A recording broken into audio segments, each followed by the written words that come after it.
and welcome to the Clear Cut Classroom, where we take deep dives into all things diamonds and jewelry. Today we're going to talk about all types of cushion cuts, old mines, cushion brilliants, and cushion modified brilliants, and what categorizes each of them. So cushion cuts are probably the most confusing cut because they come in all shapes, silhouettes, and faceting patterns. So what cushion cut is right for you?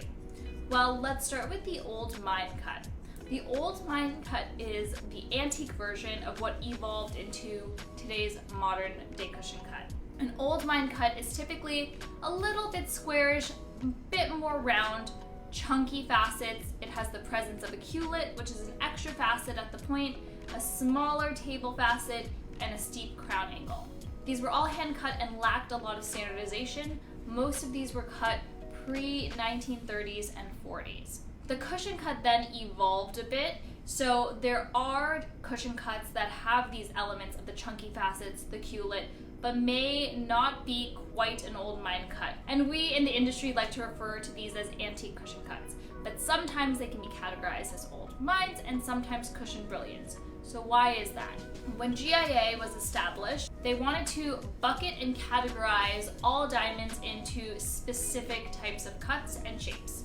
So they determined a standardization that would bucket these antique diamonds as old mine cuts.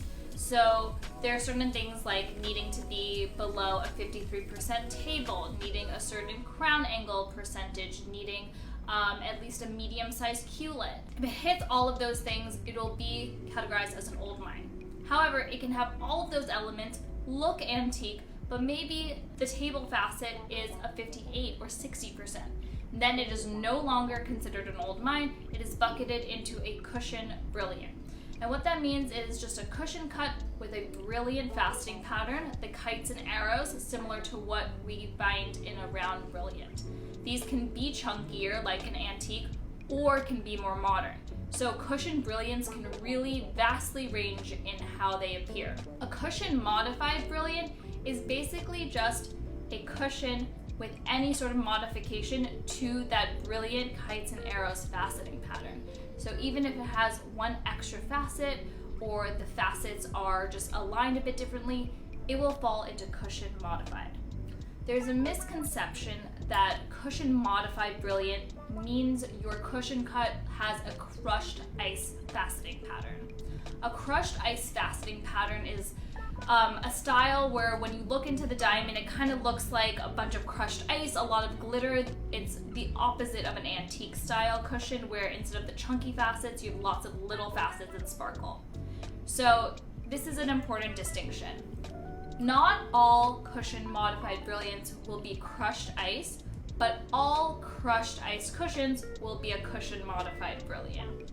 So there are this vast range of faceting patterns, and you also, on top of that, have to consider what type of silhouette you're looking for. In the more modern cushion cuts, you can have more square cushion cuts, which are standard, or slightly more elongated. Square cushions are usually in a 1.0 to 1.1 length to width ratio. They're square with the rounded corners like a pillow cushion. That's where it gets its name from. And then now elongated cushion cuts have become a lot more popular. So we're usually finding them in a 1.15 to 1.3 length to width ratio. The longer the cushion cut, the rarer it is because it's not standard for the shape.